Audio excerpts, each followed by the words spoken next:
Assalamualaikum teman-teman, kembali lagi di channel Diaramaku, channel yang membahas seputar skripsi, tips-tips mengerjakan skripsi dengan sudut pandang yang paling mudah dimengerti oleh para mahasiswa sesuai dengan keadaan faktual yang sering dialami oleh para mahasiswa. Ya, seperti biasa, saya tidak membahas dengan istilah yang susah-susah, saya membahas dengan cara yang paling simpel, yang paling sesuai dengan keadaan teman-teman para mahasiswa.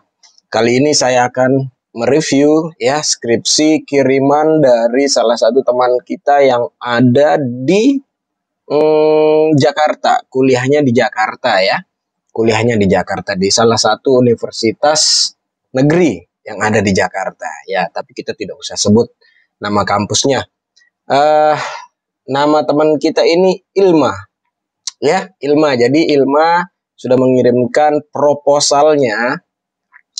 Jadi ceritanya kampusnya Ilma ini, jadi mahasiswa itu diwajibkan untuk mengerjakan dulu proposalnya sebelum menghadap ke dosen pembimbing.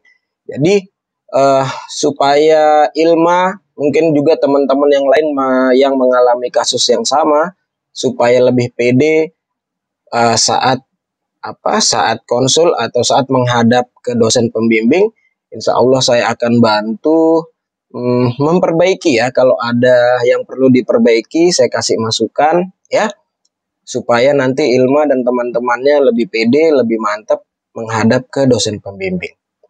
Kita lihat langsung proposal skripsi dari Ilma. Yo. Ya, ini dia. Judulnya Strategi Pengelolaan Zakat Produktif dengan Pendekatan Bisnis Model Kanvas pada Laz Al-Azhar. Oke, Laz Al-Azhar, Lembaga Amil Zakat Al-Azhar ya. Oke, bagus judulnya. Nah, kalau dari judul nih kita udah tahu ya teman-teman, ini nanti skripsinya bakal jadi jenisnya kualitatif ya. Bagus judulnya. Kita langsung lihat latar belakang ya. Saya baca sedikit pendahuluannya ya, latar belakang. Nah, saya sudah baca sedikit latar belakang dari Ilma ya. Ini ada beberapa masukan, ada beberapa perbaikan dari saya di bagian latar belakang dulu ya. Jadi saya lihat di sini Ilma seperti kehilangan konsentrasi ya. Kenapa saya bilang gitu? Di paragraf pertama dan paragraf kedua ya, penulisannya sudah bagus.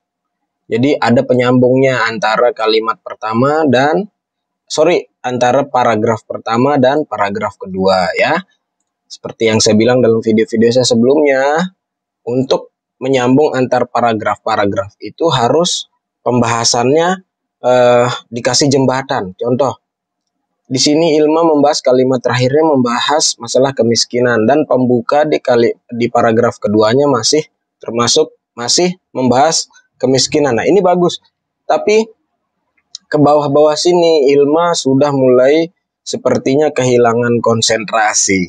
Ya, sudah paragrafnya putus-putusnya terlalu jauh. Terlalu putus-putus, tidak ada jembatan antara paragraf. Itu Ilma ya. Oke, itu dari sisi penulisan paragraf. Lalu ini kita yang negatifnya dulu ya, yang jelek dulu ya. Saya perbaikan dulu ya. Lalu yang kedua adalah di sini Ilma terlalu banyak membahas masalah COVID ya. Ya memang saya bisa membaca arah maksud dari Ilma mengangkat masalah COVID ini, karena tadi ada UMKM yang gulung tikar dan lain-lainnya. Tapi di sini terlalu banyak Ilma yang membahas COVID, karena di sini bukan fokusnya COVID. COVID ini hanya sebagai stimulusnya aja. Jadi cukup disebutkan aja. Cukup disebutkan, tidak perlu dibahas panjang lebar ya. Tidak perlu dibahas panjang lebar akibat dari COVID ini macam-macam, karena bukan COVID fokusnya. Cukup disebutkan aja. Oke. Lalu yang ketiga adalah latar belakangnya Ilma masih terlalu umum, membahas terlalu umum, terlalu di Indonesianya membahasnya, belum spesifik. Tidak ada yang membahas spesifik tentang Las Al-Azharnya gitu. Jadi masih umum banget zakat Basnas secara umum ya. Masih terlalu umum Ilma. Jadi bagaimana apa kasus-kasus yang ada di Las Al-Azharnya bagaimana gitu. Sini ada disebutkan Las Al-Azhar tapi pembahasan mayoritasnya masih terlalu umum. Nah, di sini aja cukup ya dua paragraf membahas masalah umum tuh cukup lah itu ya. Langsung aja spesifik bagaimana di Las Al-Azharnya bagaimana spesifik. Apalagi kalau misalnya Ilma membahas strategi gitu ya, strategi strategi pengelolaan zakat, apa yang udah dilakukan oleh lembaga amil zakat Al-Azhar ini, apa yang udah dilakukan selama ini gitu ya.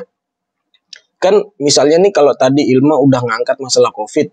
Nah, ini kan ada jeda 1 tahunan ya. Dari 2020 ke 2021, sekarang 2022. Nah, selama masa itu apa yang udah dilakukan oleh Las Al-Azhar ini gitu. Langsung spesifik apa yang udah dilakukan. Karena kenapa harus membahas apa yang udah dilakukan selama ini? Karena membahas masalah strategi, judulnya strategi. Judul yang menggunakan yang ingin menganalisis strategi, jadi pola pikirnya itu analog arah gitu ya, arah penelitian itu mau melihat strategi yang sudah dilakukan, menganalisis kan, kita menganalisis strategi yang sudah dilakukan, baik nanti dengan wawancara ataupun dengan kuesioner. Jadi kita harus tahu dulu, kita observasi dulu strategi apa yang sudah dilakukan, baru kita mencoba merekomendasikan strategi baru, gitu kan? Kan misalnya nih kita wawancara, kalau kualitatif kita wawancara, bagaimana. Sementara kita cocokkan dengan strategi yang sudah diterapkan gitu. Akhirnya kan kita analisis tuh mana yang efektif, mana yang efisien, mana yang belum strateginya. Akhirnya nanti di kesimpulan kita coba merekomendasikan strategi baru, baik itu perumusan, implementasi maupun evaluasinya. Gitu ya kalau judul menggunakan strategi.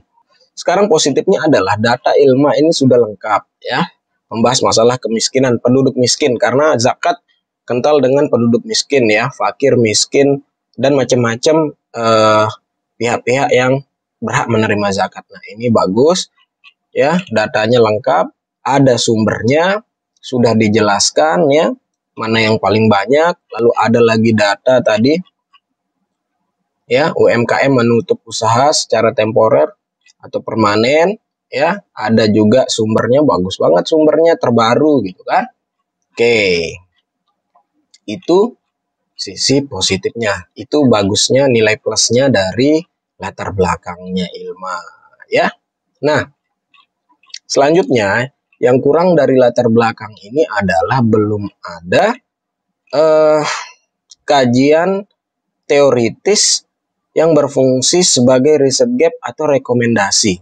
Bagaimana seharusnya LAZ ya, Lembaga Amil Zakat maupun Basnas secara nasional mengelola zakat gitu ya. Belum ada bagaimana hasil penelitian terdahulu, bagaimana apa yang harus dilakukan, apa saja yang sudah dilakukan oleh Lembaga Amil Zakat di tempat lain gitu ya, maupun Basnas secara nasional, ini belum ada. Oke, diperbaiki ya Ilma. Kita berangkat ke rumusan masalah. Oke, rumusan masalah. Ini menurut saya yang pertama nggak perlu. Langsung aja nih nomor 2, langsung dengan pendekatan BMC ya. Bagaimana? Jadi kita pengen tahu, kita pengen merekomendasikan beberapa strategi, atau kita pengen merumuskan atau mencoba mengimplementasikan bagaimana strategi Las Al-Azhar dengan bisnis model kanvas nanti di kesimpulan ya, itu yang harus dijawab. Nah, yang ketiga ya oke, bagus, cukup ya aspek apa yang menjadi kekuatan dalam strategi pengelolaan. Tapi lebih bagus nih kalau ditambahin apa kendalanya atau aspek yang menjadi kelemahan, karena kelemahan itu menjadi dasar evaluasi untuk menentukan strategi ke depannya ya, ditambahin. Tujuan penelitian ya oke, memang tujuan penelitian harus disesuaikan dengan rumusan masalah. Manfaat penelitian. Oke, ya cukup manfaat penelitiannya, tapi ditambahkan secara akademis karena mahasiswa pasti ada manfaat secara akademis bagi mahasiswa, bagi kalian para mahasiswa. Apa manfaat akademisnya? Ya, ditambahin ya satu ya.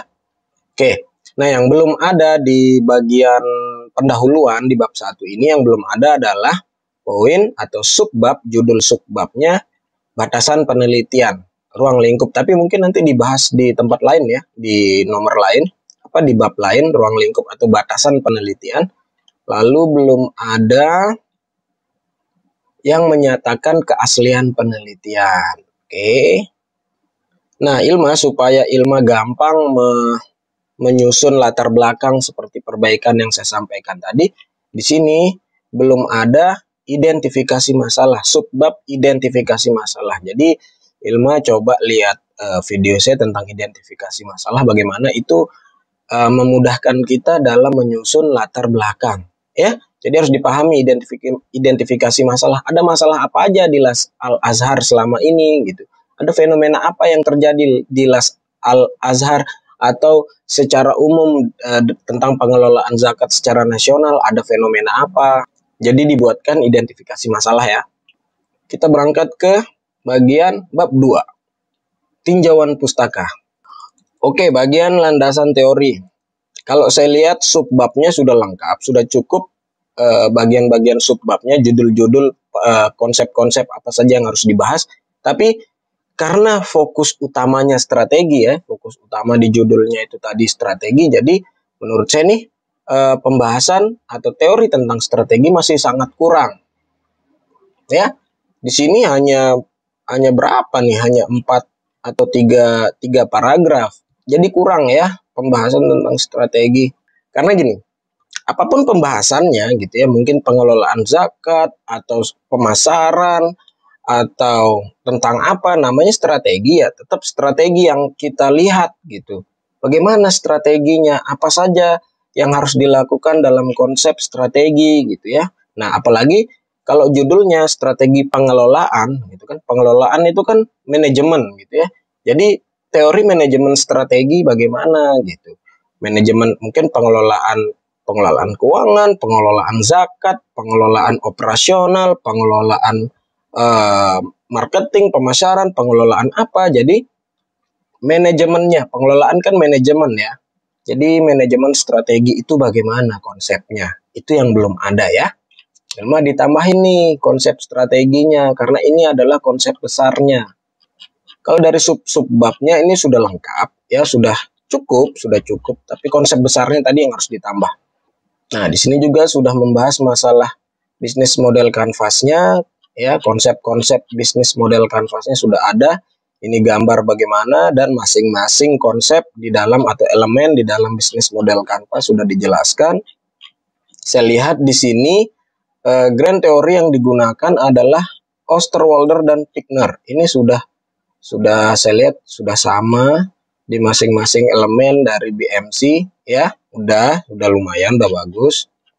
Penelitian terdahulu. Nah, ini fungsinya penelitian terdahulu. Di sini Ilma belum ada membahas apa maksudnya penelitian terdahulu. Jadi bukan seperti tabel gini gitu ya.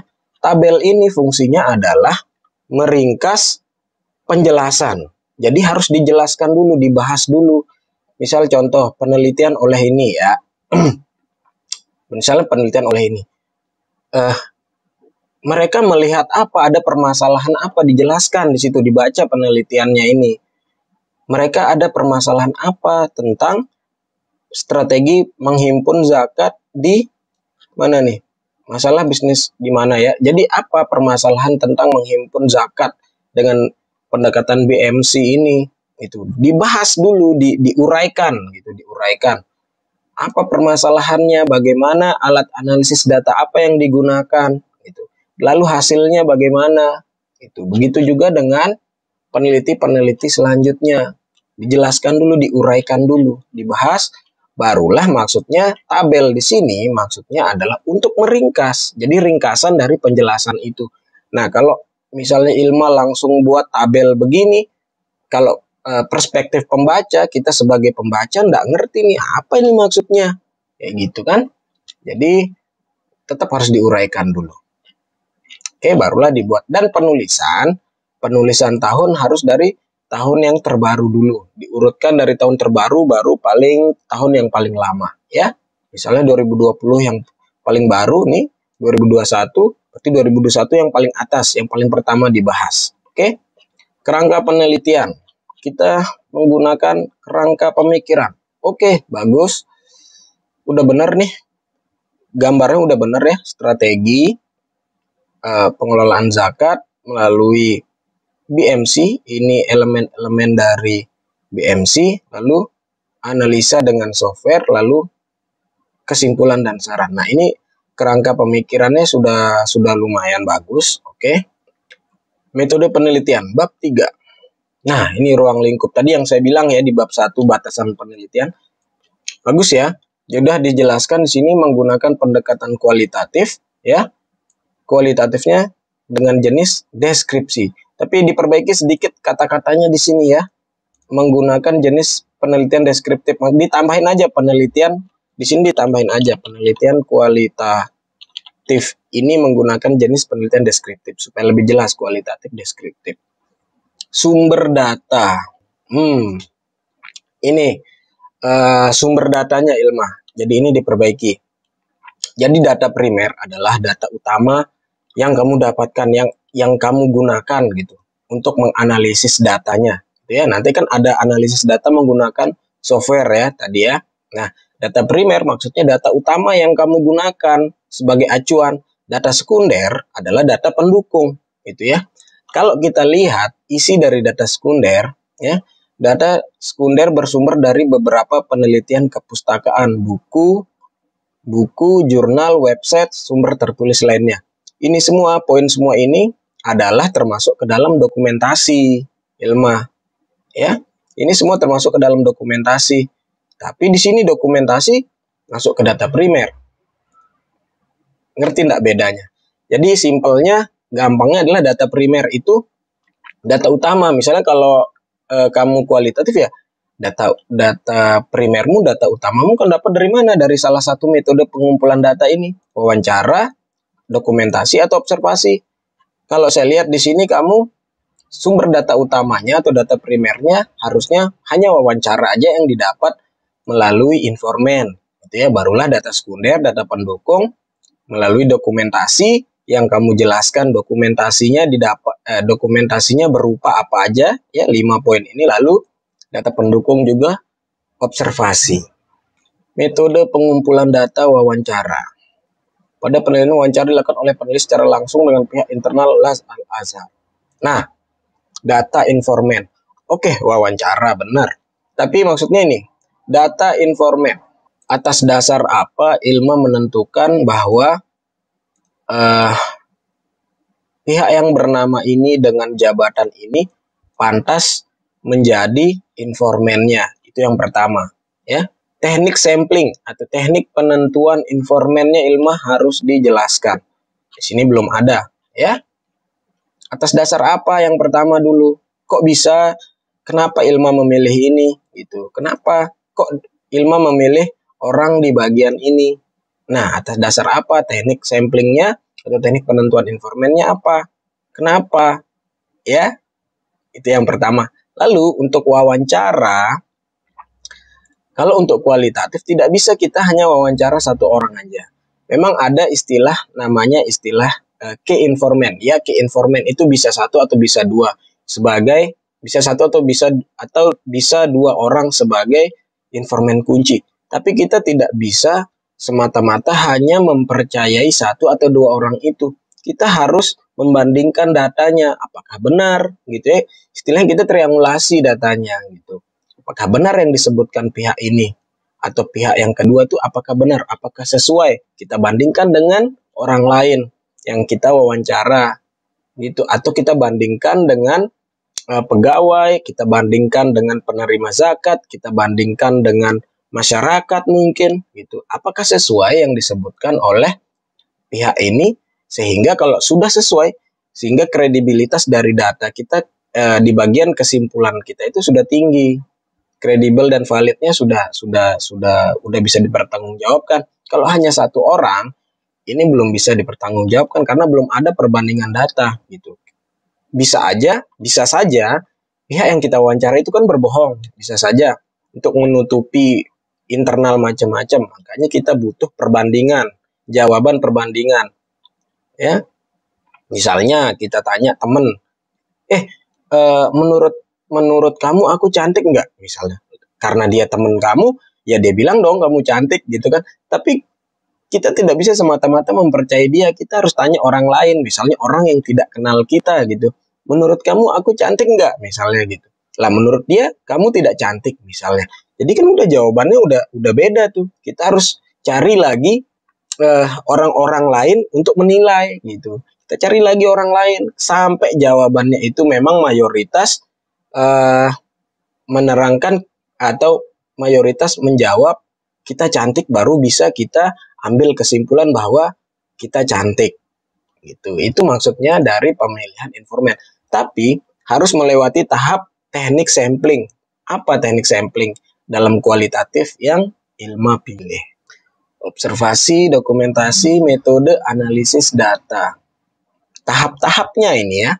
Tahap-tahap analisis data, bukan metode atau teknik. Jadi ada istilahnya teknik analisis data. Nah, teknik analisis data itu beda dengan tahap analisis data gitu. Kalau yang Ilma jelaskan di sini ini collection, editing, klasifikasi, verifikasi, dan penarikan kesimpulan ini adalah tahapnya, tahap melakukan analisis datanya atau tahap pengumpulan datanya gitu. Jadi bukan teknik analisis datanya. Teknik analisis data yang Ilma gunakan apa gitu. Misalnya misalnya Ilma menggunakan teknik coding dengan menggunakan bantuan software Atlas tadi. Ya, jadi dijelaskan. Dipelajari lagi masalah teknik analisis data. Coba dibuka-buka buku metode penelitian kualitatif ya. Oke, daftar langsung. Ini udah selesai ya. Iya sih, proposal sampai bab 3. Kalau saya lihat daftar pustaka udah benar ya. Sudah menggunakan style APA. Udah seragam menggunakan style APA. Nah, begitu Ilma.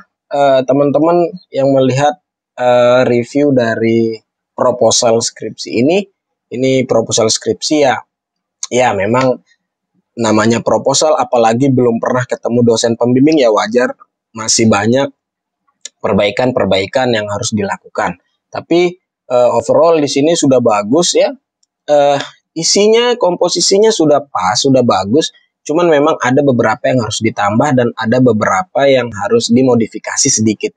Tapi tidak salah, di sini sudah benar. Ya, sudah bagus. Tinggal ditambah-tambah sedikit sesuai dengan perbaikan yang saya berikan tadi.